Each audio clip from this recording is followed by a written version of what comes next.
అందరికీ నమస్కారం. ఈరోజు డాక్టర్ బిఆర్ అంబేద్కర్ కోనసీమ జిల్లాలో మరి ఏదైతే కొత్తపేట నియోజకవర్గంలో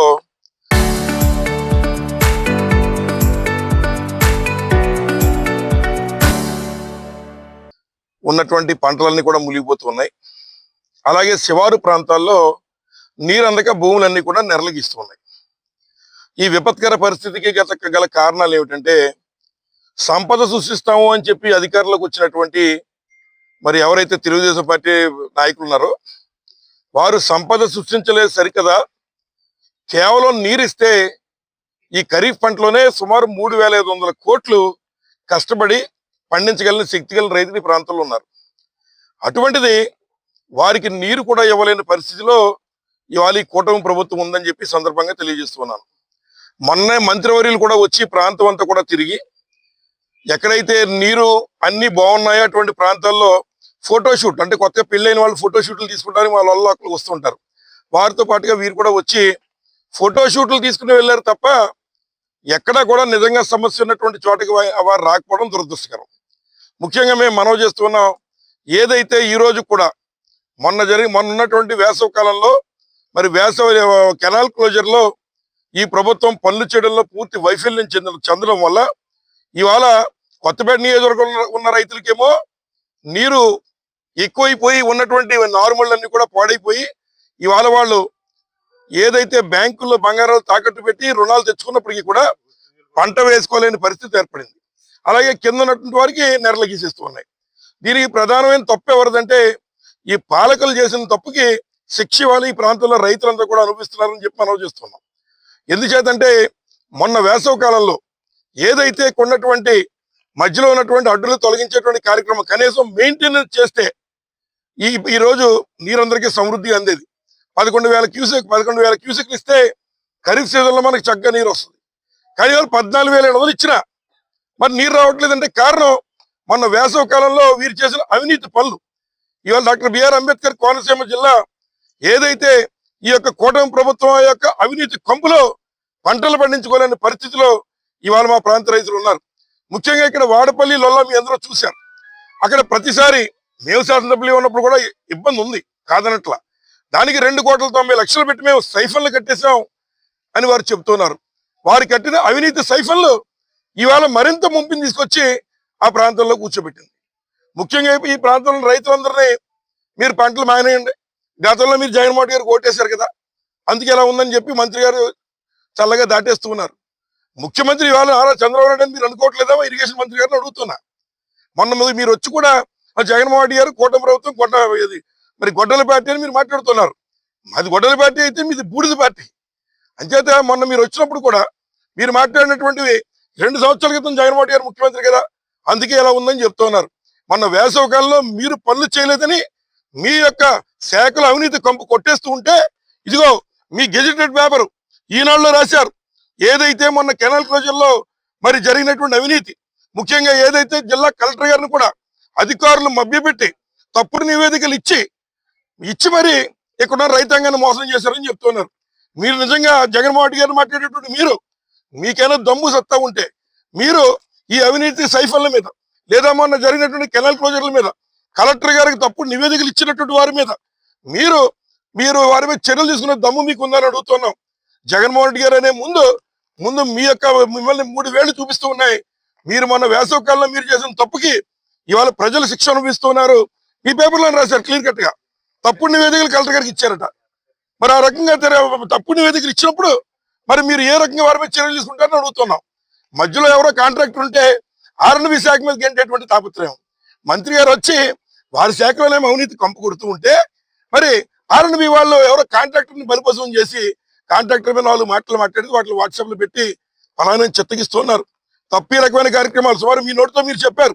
40,000 ఎకరాలు ఇవాళ డాక్టర్ బిఆర్ అంబేద్కర్ కోనసీమ జిల్లా సెంట్రల్ డెల్టాలో మరి ఎంత ఇబ్బంది వచ్చిందంటే దానికి ఇంకా కాలువల మధ్యలో ఈ రకంగా మరి పనులు ఏదైతే కాలువలో పూడికి తీతలు తీయకని మీరు చెప్తున్నారు. మరి అది చేయాల్సింది మీ డిపార్ట్మెంట్ ద్వారా R&B వారు అడుగుతున్నాం. ఒకవేళ R&B వాళ్ళు ఎక్కడైనా రిటైనింగ్ వాళ్ళు కట్టేస్తూ ఉంటే పర్మిషన్ ఇచ్చేటువంటి వాళ్ళు ఎవరైనా అడుగుతున్నాం. ఒకేలా పర్మిషన్ లో మీ శాఖ తెలియకుండా ఇస్తే మరి మీకున్న అధికారులు ఏం చేస్తున్నారు? మీకున్న అధికారులు మేము 30 తారీఖున కాలువలు ఇస్తున్నాం, నీళ్లు రావాలి, రైతుల చేలకు నీరు వెళ్ళాలి, కాబట్టి మధ్యలో మట్టి అడ్డుంటే వాటిని తొలగింపులు చేయకపోతే, తూడులు తీయకపోతే రేపు నీరుందనేటువంటి కనీస జ్ఞానం మరి మీకు లేదా అని అడుగుతున్నాం. అంచేత ఇప్పటికైనా మీరు ఇవన్నీ కట్టిపెట్టి ఇప్పటికీ జూన్ 10వ తారీఖు ఇక్కడికి మళ్ళేసుకునేటువంటి పరిస్థితి, ఇవాళ జూలై దాటిపోతుంది, అయినా కూడా ఇంకా మళ్ళేసుకోలేని పరిస్థితుల్లో రైతులు ఉన్నారు. కాబట్టి మమ్మల్ని ఏమీ అడగలేదు, యూరియా ఇచ్చే శక్తి మీకు లేదు. యూరియా కావాలంటే యాప్లు పెట్టి వారిని అధోగతి పాలు చేస్తూ ఉన్నారు. అలాగే సాగునీరు అడిగితే మీరు చేయలేని పరిస్థితి, అలాగే తాగునీరుకి అనేక చోట్ల ఇబ్బందులు పడే పరిస్థితి ఏర్పడింది ఇవాళ అంబేద్కర్ కోనసీమ జిల్లాలో. కాబట్టి మీరు స్ట్రైట్ గా అడుగుతున్నా, మీ శాఖలో ఉన్న వారి మీద మీరు చర్యలు తీసుకోవడానికి సిద్ధంగా ఉన్నారా, లేదా ఈ యొక్క పరిస్థితికి కారణం ఎవరో ఎవరో మీరు డైరెక్ట్ గా చెప్పేటువంటి కార్యక్రమం చేయమని కోరుతున్నాం. అలాగే మీరు మాట్లాడుతూ అపర భగీరథుడు లేదా నవయుగ కాటను అని చంద్రబాబు నాయుడు గారిని చెప్తున్నారు. ఆయన అపర భగీరథుడు నవయుగ కాటన్ అయితే డాక్టర్ బిఆర్ అంబేద్కర్ కోనసీమలో 30 సంవత్సరాల నుంచి ఎప్పుడు లేనటువంటి ఈ పరిస్థితి ఎందుకు వచ్చిందని అడుగుతున్నాం. కాబట్టి వీటికి మీరు సమాధానం చెప్పాలి. మరి ముఖ్యంగా ఏదైతే కొన్నటువంటి రైతు సోదరులందరికీ కూడా ఎవరు పంటలు అయితే మునిగిపోయాయో వారికి మీరు నష్టపరిహారం చెల్లించాలని బాధ్యత ఈ ప్రభుత్వం మీద ఉందని చెప్పి ఈ సందర్భంగా మనవి చేస్తున్నా. అలాగే దేవస్థానం భూములు చేస్తున్న రైతులకు కూడా వారికి వైపున 30,000 ఎకరానికి వచ్చి కట్టాలని పరిస్థితి. ఇవాళ వారి యొక్క తెచ్చిన నారుమళ్ళు కూడా ఇవాళ గాలిలో కలిసిపోయే పరిస్థితి ఈ ప్రాంతంలో ఉంది. కాబట్టి మీరు నిర్దిష్టమైన స్టేట్మెంట్ నారా చంద్రబాబు నాయుడు ఇస్తారా, మీరు ఇస్తారో ఇవ్వాలని చెప్పి సందర్భంగా అడుగుతున్నాం. అలాగే మీ గెజిటెడ్ పేపర్లో వచ్చినటువంటి అవినీతి మీద మీరు ఏం యాక్షన్ తీసుకున్నారు ఇంతవరకు? మీ శాఖలో జరిగిందని కలెక్టర్ గారికి తప్పుడు నివేదికలు ఇచ్చారని చెప్తున్నారు. మరి కలెక్టర్ గారికి తప్పుడు నివేదికలు ఇచ్చేస్తే మరి మీ శాఖలో ఏం జరుగుతుంది? అంచేది మీరు జగన్మోహన్ గారు 2 సంవత్సరాల క్రితం ఉన్నటువంటి జగన్మోహన్ గారు తప్పులని మీరు చెప్తున్నారు కదా, మరి మీ పక్కన ఉన్న కలెక్టర్ గారు ఇచ్చిన స్టేట్మెంట్ అయి ఉండొచ్చు, బహుశా మీ పేపర్లో వచ్చిందంటే. మరి దీనికి మీ సమాధానం ఏంటి ఇరిగేషన్ మంత్రి గారు అడుగుతున్నాం. కాబట్టి ఇప్పటికైనా ఫోటోషూట్లు మానేసి ఏదో మాకు అన్ని చోట్లకి లోకల్ బాగా ఫేమస్ అయింది, అందరూ కూడా పెళ్లిళ్ళకి ఫోటోషూట్లకు వస్తారు. మీ ఫోటోషూట్ కూడా కేవలం పెళ్లిళ్ళ ఫోటోషూట్ లా ఉంది, కానీ ఎక్కడ రైతులు ఇబ్బంది పడుతున్న ప్రాంతాలకి మీరు వెళ్ళిన పరిస్థితి లేదు. బెళ్ళకూరులో అక్కడ క్రికెట్ ఆడుతున్నారు, నేను వెళ్ళి అక్కడ ఉన్నటువంటి దాంట్లో కూర్చొని మోటార్ సైకిల్ నడిపే పరిస్థితి ఉంది. సుమారు 225 ఎకరాల పంట పొలాలు ఉంటే మరి వాటికి కనీసం తూడు లేదా మధ్య మట్టి తీసే పరిస్థితి కూడా ఈ ప్రభుత్వం దగ్గర లేదు. కేవలం మీ యొక్క వైఫల్యం, మీరు ఉన్నటువంటి మట్టులు కొద్దిగా తొలగిస్తే ఇవాళ మొత్తం అంతా కూడా చక్కగా నీరు వచ్చే పరిస్థితి. ఎలినో ప్రభావం అనేటువంటి మాట చెప్తున్నారు, ఇంకా మనకేం లేదు. ఏం చేద్దంటే సరద్దర్ ఘాట్ గారు ఇచ్చినటువంటి ఈ యొక్క బ్యారేజ్ వల్ల ఈ ప్రాంతంలో ఖరీఫ్కి ఎప్పుడూ మాకు ఇబ్బంది ఉండదు. అనంతపురం అంటారా పరిస్థితి వేరు, కానీ ఇక్కడ మాకు ఆ పరిస్థితి లేదు. కేవలం ఎలినోనో లేదా జగన్మోహన్ గారి పేరు చెప్పో మీరు తప్పించుకునే ప్రయత్నం చేయకుండా మీ శాఖలో ఉన్న అవినీతిగా మీ పేపర్ చెప్తోంది. దీని మీద మీరు ఏ యాక్షన్ తీసుకుంటారు? గడికొకసారి మరి మీరు గొడ్డల పార్టీ అని మాట్లాడుతున్నారు, మీది సంపద సృష్టించే పార్టీయా లేకపోతే రైతుల పంటని మొత్తం నాశనం చేసే పార్టీయా మీది? ఏంటో మీరు సమాధానం చెప్పాలా. అలాగే ఉన్నటువంటి ప్రభుత్వం వెంటనే ఈ జరిగినటువంటి నష్టాన్ని రైతుకి ఏ రకంగా భర్తీ చేస్తారో మీరు చెప్పాలని చెప్పి సందర్భంగా మేము డిమాండ్ చేస్తున్నాం. అలాగే అవినీతి కంపు కొడుతున్నటువంటి సైఫన్లు కట్టిన తర్వాత ఇంకా ఎక్కువ మునిగిపోయింది వాడపల్లిలో. కట్టక ముందు ఉండేది ఇబ్బంది మా టైంలో కూడా ఉంది. అప్పుడు ఒకసారి అక్కడ నీళ్ళు ఇచ్చి ఇక్కడ తగ్గించి కాలువలు తగ్గించి ఇబ్బంది పడేవాళ్ళం. కానీ 2,90,00,000 పెట్టి అవినీతి సైఫన్లు కట్టారు కదా, మరి అది నీ శాఖలోనే జరిగింది, మీరు మంత్రి అయిన తర్వాత జరిగింది, దాని మీద మీరు ఏ యాక్షన్ తీసుకుంటారని అడుగుతున్నాం.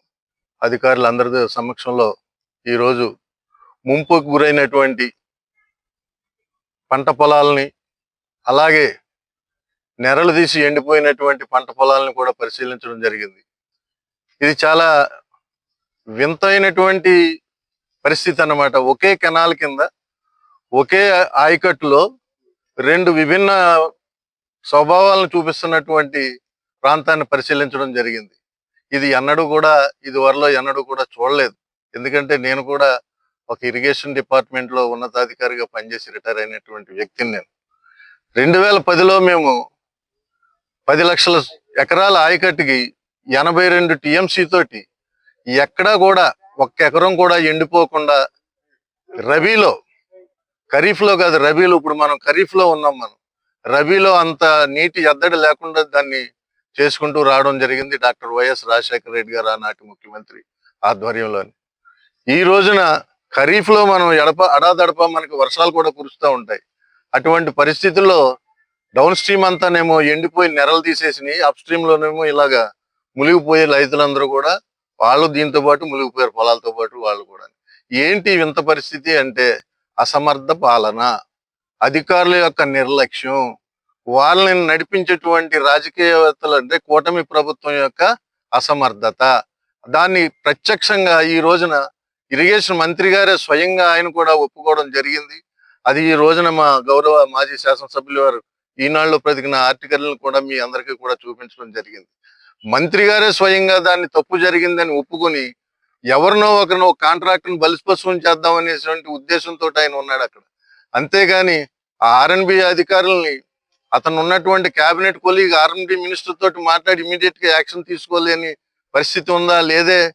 అది కాకుండా వీళ్ళు అంతకు ముందే ఒక వారం 10 రోజుల ముందు మన పిచ్చుకలంకలో ఒక మీటింగ్ కండక్ట్ చేశారు రైతులతోటి ఇంటరాక్షన్ అనేసి. అది పచ్చి అబద్ధాలు మొత్తం అన్ని కూడా. 50 గేట్లు మార్చేసామండి అన్నారు. పత్రికా సోదరులు మీరే ఎప్పుడన్నా చూసారా మీరు గేట్లు మార్చడం అనేది? వాళ్ళు ఏం చేశారు, 2019కి ముందు మైనర్ రిపేర్స్ చేశారు. వాళ్ళు ఎందుకు చేశారు? దోచుకు తినడానికి చేశారు, అంతేగాని అంతకుమించి ఏమీ లేదు. ఆ మైనర్ రిపేర్స్ అంటే గేట్లకి అక్కడక్కడ కొంచెం తారు రాయడం, కార్డియం కాంపౌండ్ రాయడం వైర్లకి, అది. అప్పుడు కూడా విపరీతమైన అవినీతి జరిగింది. ఎలక్ట్రికల్ కాయిల్స్ ఏయో మిస్ అయినాయి అని కొంతమంది అధికారులను కూడా సస్పెండ్ చేయడం జరిగింది. మీకు గుర్తుండే ఉండొచ్చు పత్రికా సోదరులకి. ఇవన్నీ కూడా ఇవన్నీ చూస్తూ ఉంటే ఏంటిది, ఒక అసమర్థ పరిపాలన తప్పించి ప్రజలకు మేలు చేసేటువంటిది కానీ రైతాంగానికి మంచి జరిగేటటువంటి కానీ చర్యలు ఎటువంటివి కూడా ఇక్కడ కనపడతలేదు. మెయిన్ కెనాల్లో నీళ్లు ఉన్నాయి. ఈవేళ కూడా మెయిన్ కెనాల్లో నీళ్లు ఉన్నప్పుడు దానికి ఎక్కడికి, డిస్ట్రిబ్యూటరీకి వెళ్ళాలి వాటర్. డిస్ట్రిబ్యూటర్ నుంచి డైరెక్ట్ పైపుల ద్వారా ఫీల్డ్స్కి వెళ్తుంది. డైరెక్ట్ ఈ డీపీలన్నీ కూడా క్లోజ్ అయిపోయి ఉన్నాయి. ఎక్కడన్నా ఓపెన్ చేశారా? నీటి సంఘాలు ఉన్నాయి. మన కోనసీమ జిల్లాకు చెందిన ఆయనే ప్రాజెక్ట్ కమిటీ చైర్మన్ రాజు గారు ఉన్నారు. మరి ఆయన ఏం చేస్తున్నారు? ఆయన మామూలు ఆహ్లాదకరంగా ఈవినింగ్ టైం వచ్చిన ఆయన పొలాలు తెలిస్తే కదా, ఆయన కూడా రైతే. మరి అటువంటి వ్యక్తి కూడా సీనియర్ మ్యాన్ కూడా రాజకీయాల్లో ఆయన కూడా మరి దీని మీద బుర్ర పెట్టి చూడకుండా రైతులను అలా వదిలేయడం ఇది ఎంత మాత్రం సమర్థనీయం కాదు. ఈ ప్రభుత్వం వెంటనే ఆలోచించి ఇది ఏం చేయాలి, ఏంటి. లెనినో ఎఫెక్ట్ వేరు, అది వేరు, ఇది వేరు. లెనినో ఎఫెక్ట్ మనకేమీ లేదు ఇక్కడ. ఖరీఫ్ లో మనం ఎంత ఇబ్బంది పడవలసినటువంటి నెసిటీ కూడా లేదు. ఇదే వాటర్ను మేము 82 TMC టోటల్ తోటి మేము రబీ చేసినటువంటి దాఖలాలు ఉన్నాయి. కావాలంటే మీరు రికార్డు వెరిఫై చేసుకోవచ్చు ఇరిగేషన్ ఆఫీసులో. కాబట్టి ఇప్పటికైనా కానీ మా గౌరవ జగ్గిరెడ్డి గారు చెప్పినట్టుగా కళ్ళు తెరిచి ఒక్కసారి దీని మీద దృష్టి పెట్టి రైతాంగాన్ని ఆదుకోవాల్సిందిగా ఇరిగేషన్ అధికారుల్ని అలాగే కూటమి ప్రభుత్వాన్ని కూడా కోరుకుంటూ సెలవు తీసుకుంటాం.